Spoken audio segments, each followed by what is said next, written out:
नमस्कार मंडळी, मी पंढरनाथ ठोंबरे. बीड जिल्ह्यातील मसाजोगचे सरपंच संतोष देशमुख यांच्या प्रकरणामुळे गेल्या काही दिवसापासून महाराष्ट्रभरामध्ये भाजपचे आमदार सुरेश धस यांनी या प्रकरणामध्ये रान उठवलं आहे. दोषींना शिक्षा झाली पाहिजे आणि त्यांचे जे कोणी आका असतील त्यांनाही सह आरोपी करून त्यांच्यावरही कारवाई करा अशी मागणी सुरेश धस यांनी गेल्या महिन्याभरापासून लावून धरली आहे. संतोष देशमुख यांची हत्या अत्यंत क्रूरपणे करून एक महाराष्ट्राला एक काळीमा फासण्याची बाब केली गेली असल्याची सर्वत्र महाराष्ट्रभर चर्चा आहे. आणि महाराष्ट्राचं बिहार होतंय का?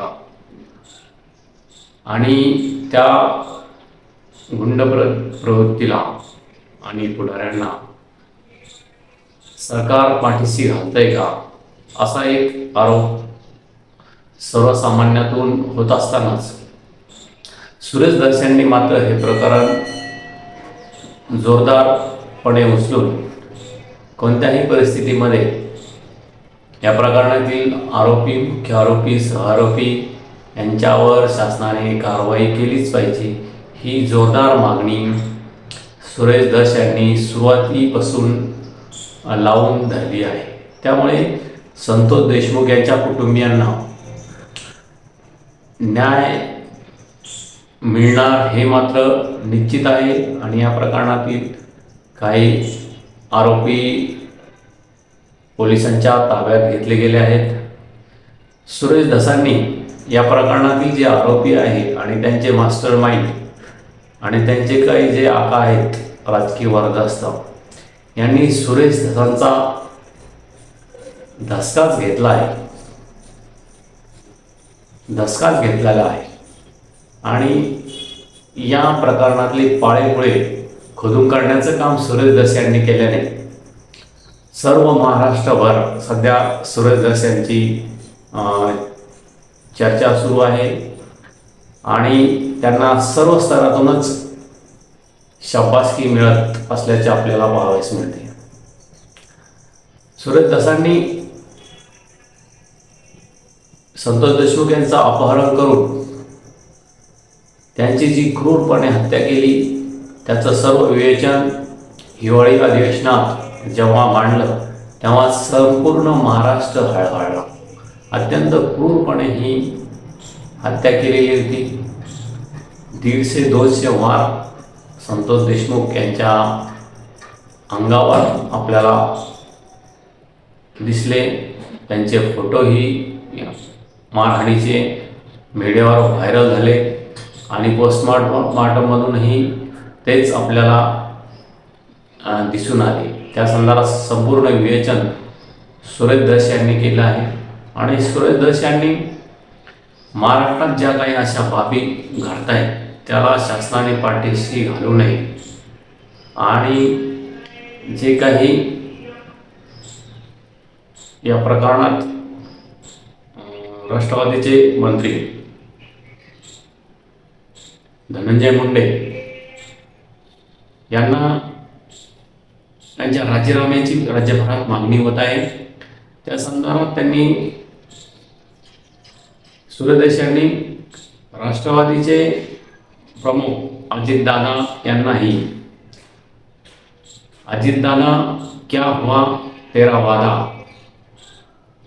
असा सवाल उपस्थित करत धनंजय मुंडे यांना मंत्री पदावरून हकला अशी ही मागणी सुरेश धस यांनी केली आहे.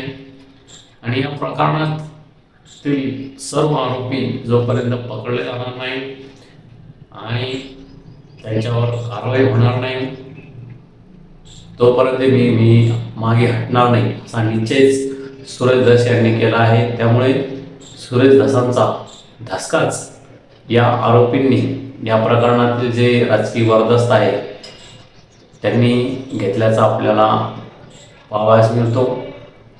या प्रकरणासाठी अनेक भागात मोर्चेही काढण्यात आले. संतोष देशमुख यांना न्याय मिळावा म्हणून हजारोच्या संख्येने, लाखोच्या संख्येने पुणे, परभणी, बीड आणि ठिकठिकाणी छोटे मोठे आंदोलनही महाराष्ट्रभर सुरू आहे.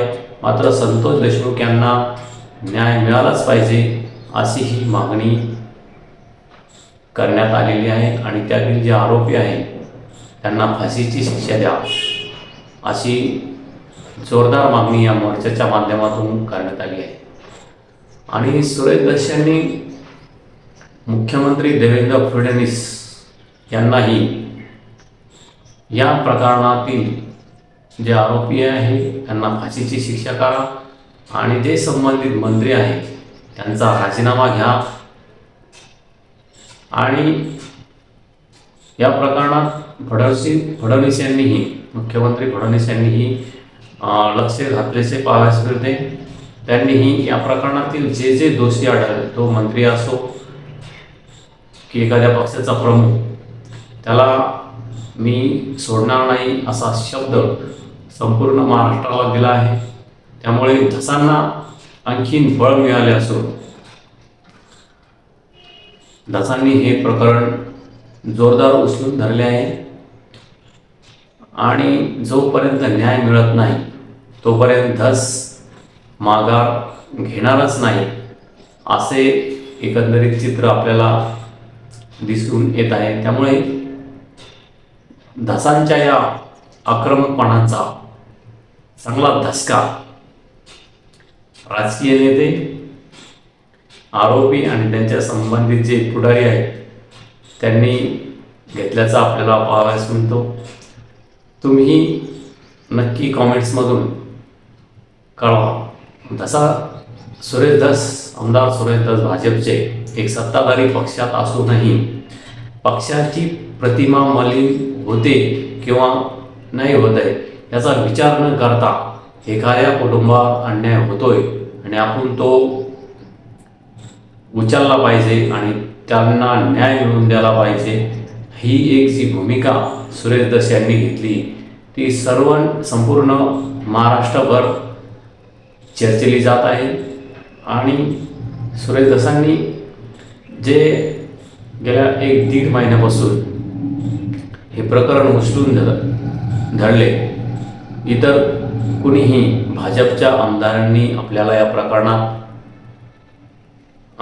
बोटावर मोडणे एवढे आमदार पकडले, नरेंद्र पाटील, अभिमन्यू पवार असे, तर ही जेवढी आक्रमकपणे या प्रकरणात आपली बाजू लावून धरलेली दिसत नाही. पक्षाची आपल्यावर कारवाई होईल का, आपण सत्ताधारी असताना आपलं काय होईल याचा विचार न करता, आपल्या पदाचा विचार न करता त्यांनी एखाद्या कुटुंबाला न्याय मिळवून देण्यासाठी लोकनेता कसा असावा याचं एक मूर्तिमंत उदाहरण धसांनी आपल्या वर्तणुकीतून घालवून दिले असल्याचे दिसते.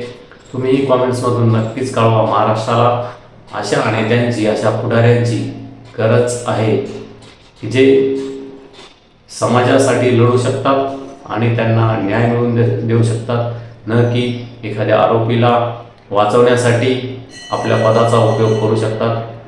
असे नेते महाराष्ट्राला नकोय.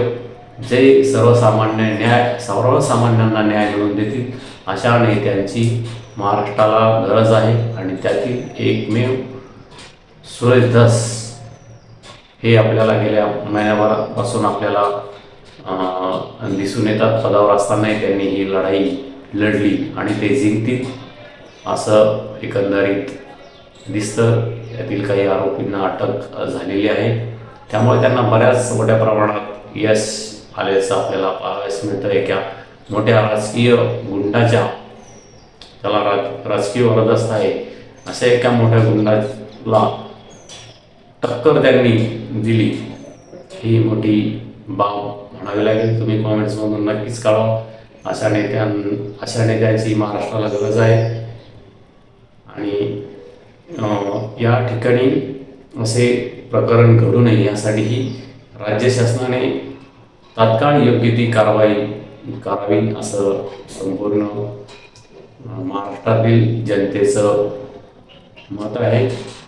आणि आपल्या चॅनलला सबस्क्राईब करा, लाईक करा आणि शेअर करा ही विनंती करतो.